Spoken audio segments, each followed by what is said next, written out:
Olá, tudo bem? Eu sou o professor Paulo Pardo e nessa nossa aula nós vamos tratar de alguns temas muito importantes. A aula tem o tema geral a evolução do TID, treinamento e desenvolvimento. E nós vamos falar sobre treinamento de pessoas, desenvolvimento de pessoas, saúde e qualidade de vida no trabalho. Temas realmente que afetam diretamente a performance do seu corpo de colaboradores. Muito bem.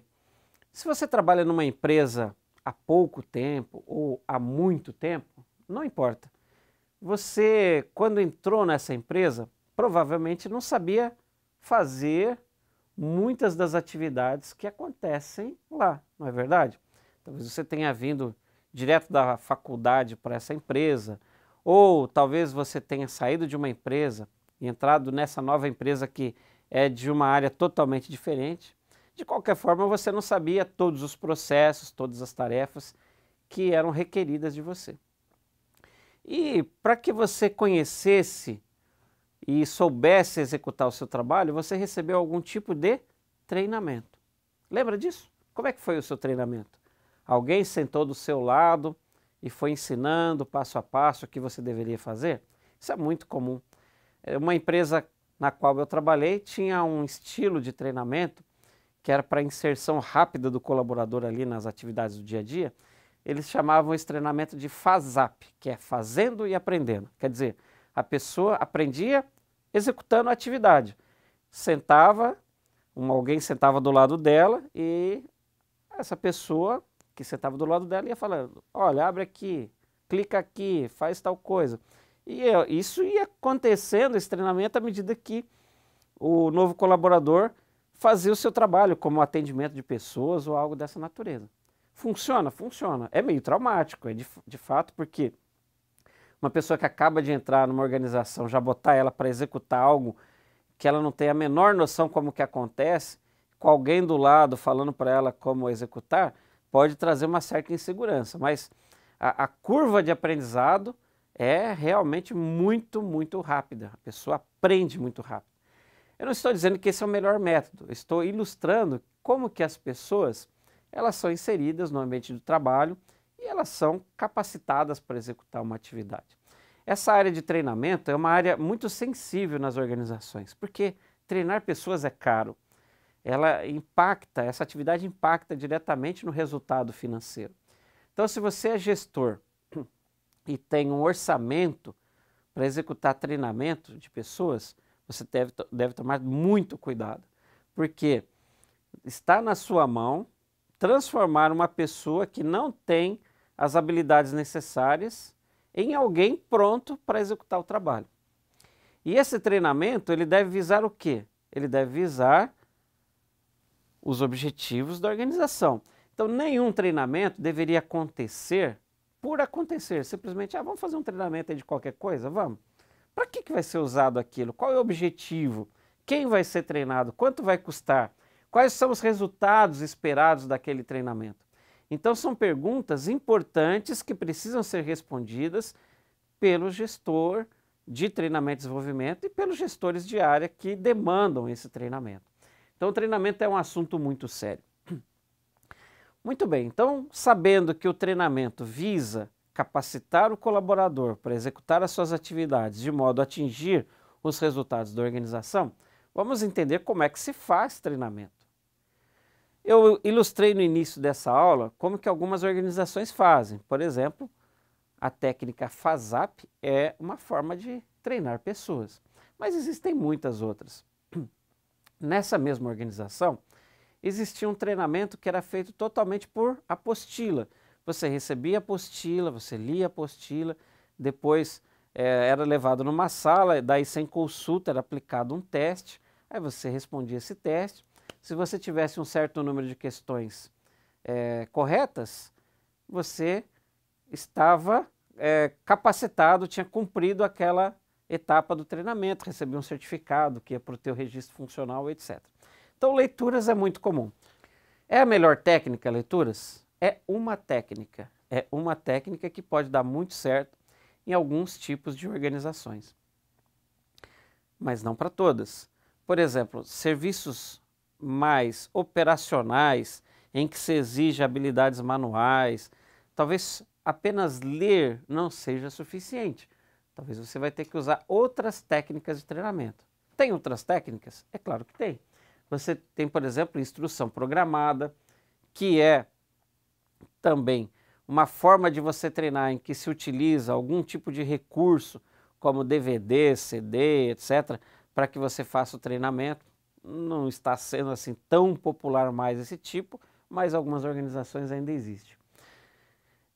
Você tem um treinamento em classe, que é tirar o colaborador lá do seu posto de trabalho, levar ele para uma sala de aula, que pode ser dentro da empresa, por exemplo, e alguém fazer esse treinamento, bota o instrutor lá e ele passa os conteúdos, faz atividades juntas, é muito similar ao que acontece numa faculdade presencial ou num colégio técnico, é muito comum esse tipo de treinamento.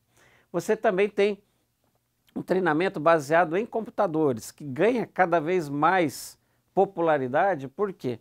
Porque o computador, a informática, está presente em todas as organizações. Então, usar alguma técnica que utiliza-se de computação, como por exemplo a nossa próxima técnica do e-learning, que é o treinamento à distância baseado em TICs, tecnologia da informação e comunicação, pode ser extremamente eficiente. Muitas organizações, elas concebem, elas projetam, elas arquitetam o que se chama de universidade corporativa, que é um ambiente, na maior parte agora, atualmente é um ambiente virtual, dentro da intranet da organização, algo do tipo, em que lá o colaborador faz o logon, né? Entra no ambiente com uma senha, um login e uma senha, e vai acessar conteúdos para o seu treinamento. O objetivo do treinamento, pessoal, é o curto prazo, é capacitar o colaborador para a execução da tarefa que ele tem no dia a dia. É talvez mudar alguma atitude ruim ou indesejável para o ambiente de trabalho, mas de toda forma é preparar essa mão de obra para a execução do que acontece na rotina da empresa. Então é por isso que essas técnicas todas, elas são muito assertivas, porque visam tornar a pessoa pronta para a execução de um determinado trabalho. Então, dificilmente você consegue pegar uma pessoa do mercado de trabalho, colocar na organização e dizer para essa pessoa, ó, se vira, faz aí o que tem que fazer. A não ser que seja um Ctrl+C, Ctrl+V, ou seja, a organização é exatamente igual a que ela trabalhava anteriormente.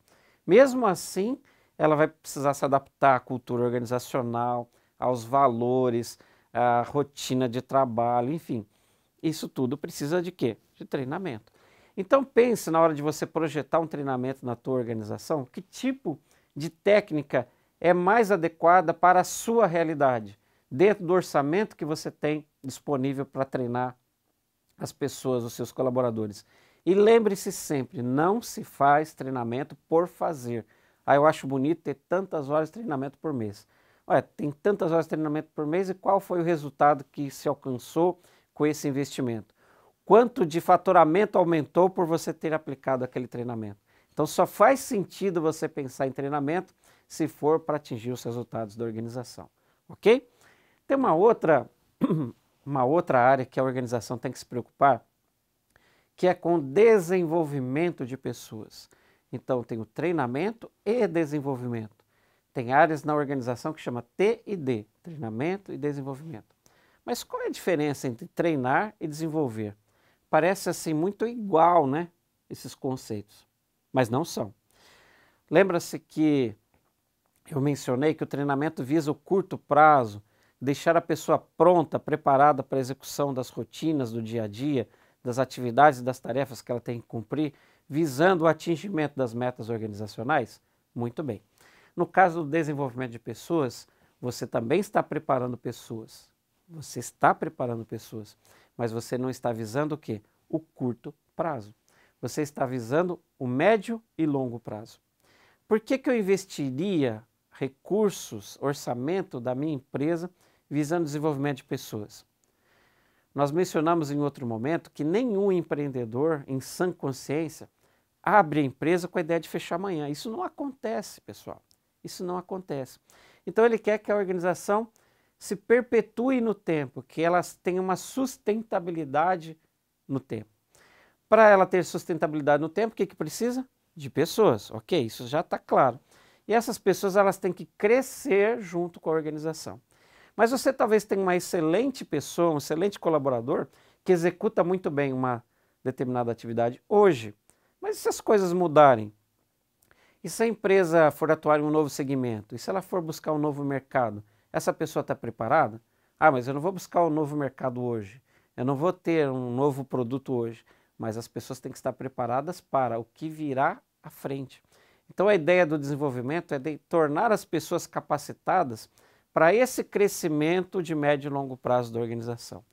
Você tem um bom operador de máquina? Olha, mas essa pessoa parece ter um potencial de liderança, ele conversa bem, é bem articulado, ele tem um bom trânsito entre os seus colegas. Será que eu não posso investir nessa pessoa, torná-la pronta para quando surgir uma oportunidade para ser um supervisor, ela poder ocupar essa oportunidade?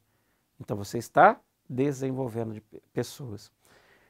E se eu investir num segundo idioma, um terceiro idioma para um colaborador, ele aprender inglês, alemão, mandarim, sei lá, alguma coisa assim. Ah, mas nós não temos negócio com a China, nós não temos negócio com a Alemanha, mas nós temos potencial para ter. Será que eu não posso desenvolver essas pessoas um novo idioma para quando eu precisar elas estarem prontas? Você tem que pensar em sucessão, você tem que pensar em rotatividade. Se uma pessoa-chave da tua organização sai dela, como é que você vai fazer? Quem é que vai ocupar esse posto? Então você tem que estar preparando essas pessoas continuamente para esses desafios. Então, perceba, enquanto que o treinamento visa a tarefa, o desenvolvimento visa a pessoa. Enquanto o treinamento visa o curto prazo, o desenvolvimento visa o médio e longo prazo. Então, ela vai ter uma função de preservação da empresa ao longo do tempo, ou seja, visa o crescimento integral da pessoa para ela crescer junto com a organização. Tem uma função preventiva, porque pessoas que são desenvolvidas, elas são mais autônomas, elas são mais criativas, elas oferecem solução. É sempre voltado à pessoa. O desenvolvimento é sempre voltado à pessoa. É holístico e abrangente, significando que ele é sistêmico. Ah, eu tenho uma pessoa que ela faz muito bem uma determinada tarefa. Não, mas eu quero que ela seja multitarefa, ela seja generalista e não apenas um especialista. O que eu tenho que fazer? Eu tenho que trabalhar com essa pessoa para que ela desenvolva novas competências e habilidades para trabalhar na minha organização.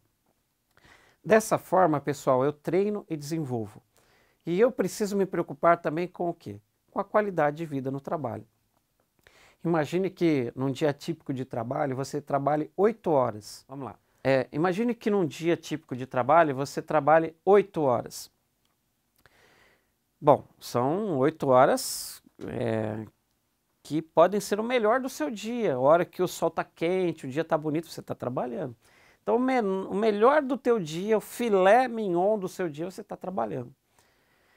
E aí, quando você está bem cansado, você vai para casa para ficar com seus entes queridos, não é verdade? Às vezes você nem consegue conversar muito bem com a sua família, porque você está cansado, que passou uma parte importante do seu dia trabalhando.